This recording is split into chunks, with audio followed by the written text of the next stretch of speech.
Au détour de la route de la Bresse, dès la sortie de l'autoroute Bourg-Sud, vous ne manquerez pas la belle entreprise de Patrick Bourgeois qui a mis au point une gamme complète de biscuits à base de farine de Gaude, produit typique de la Bresse. La Gaude, c'est déjà la farine de maïs du maïs qui est torréfiée et qui est passée à la meule de pierre. Et donc on faisait une soupe avec cette farine. Donc essentiellement de la farine de Gaude et de l'eau. Hein. Donc on faisait mijoter sur le coin de la cuisinière et on mangeait ça tous les soirs pratiquement dans les fermes. Hein.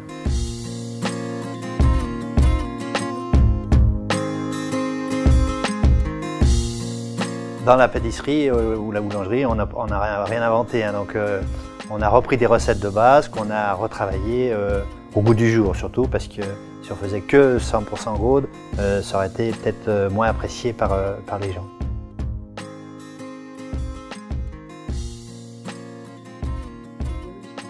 Alors nous fabriquons des biscuits de terroir donc, et biologiques aussi. Hein. C'était une démarche au départ volontaire hein, pour quand on faisait un retour aux sources sur le terroir. Donc qui dit terroir dit retour à la nature. Donc c'est pour ça qu'on s'est lancé dans le bio. Cet artisan boulanger pendant 30 ans à Bourg-en-Bresse a fait évoluer les recettes d'antan pour proposer aujourd'hui un produit à la fois beau et savoureux. En chef d'entreprise aguerri, Patrick Bourgeois a su s'entourer pour mener à bien cette nouvelle aventure. On s'est fait aider par la Chambre des métiers pour créer tout ce qui est logo, charte graphique, packaging. Et puis, enfin, moi j'avais bien mon idée déjà en tête, hein, donc on était parti sur un biscuit en forme de cœur avec le poulet de Bresse à l'intérieur. Voilà. La biscuiterie a été créée dans le but de faire découvrir aux touristes et aussi aux gens du département hein, le terroir bressan. Hein. Donc on fait visiter la biscuiterie. Hein, donc on parle de l'historique du maïs, de la Gaude, et puis les étapes de fabrication sont filmées. Les gens peuvent regarder aussi à travers des baies vitrées travailler le personnel.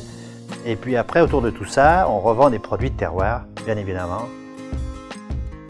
Alors c'est une création, hein, donc il faut trouver les parts de marché, hein, donc c'est des choses qui se font, hein, mais c'est assez long, hein, donc il faut bien 2-3 ans avant d'avoir un fichier client, on va dire, assez conséquent pour pouvoir faire tourner la biscuiterie.